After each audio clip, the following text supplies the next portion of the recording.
Hello বন্ধুরা, নতুন একটি ভিডিওতে তোমাদের স্বাগতম। ফুলকি ধারাবাহিকের আজকের পর্বে যা ঘটেছে, ফুলকি পারমিতাকে দেখে বলে, দিদি আমার মনে হয় তুমি কোনো কিছু নিয়ে চিন্তা করছো। পারমিতা বলে, আমার মনে হয় জীবনের সব থেকে বড় ভুল ছিল অংশুকে বিয়ে করা, কারণ আমি জীবনের অতীতটাকে ভুলতে পারছি না। ফুলকি বলে, দাদি কিছু বলেছে তোমাকে? পারমিতা বলে, না, ও তো আমাকে আরো বেশি কেয়ার করছে।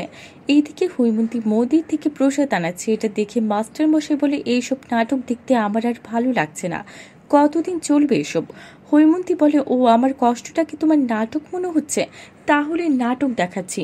নিজের ঘরে গিয়ে সবকিছু গুছিয়ে নিয়ে বের হয়ে যেতে গেলে ধানু, রোহিত, ফুলকি সবাই বাধা দেয়। কোনো কথা না শুনে বের হয়ে যায় হৈমন্তী। এইদিকে সবাই খুঁজতে যেতে চায়, তখন বাধা দেয় মাস্টার মশাই। এদিকে রুদ্রকে রোহিত ফোন দিয়ে জেঠিমণি কোথায় জানতে চায়। রুদ্র মিথ্যা বলে, দেখছি কোথায় গেছে। হৈমন্তী রুদ্রের সাথেই আছে। এইদিকে রুদ্র শাশুড়িকে নিজের অফিসে নিয়ে গিয়ে ভুল বোঝাতে থাকে যে বাড়ির সবাই এখন হৈমন্তীকে সহ্য করতে পারছে না। অংশু পারমিতাও চলে এসেছে আর অনেক কষ্ট পাচ্ছে হৈমন্তী বাড়ি ছেড়ে চলে গেছে বলে। এইদিকে লাবু ফোন করে ফুলকিকে বলে দিয়েছে মা রুদ্রের অফিসে রয়েছে।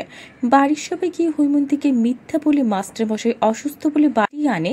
রুদ্র ইশারায় বাধা দিলে সেটা দেখে ফেলে ফুলকি। কি হবে এবার, সবটা জানতে সাথেই থাকো। ধন্যবাদ।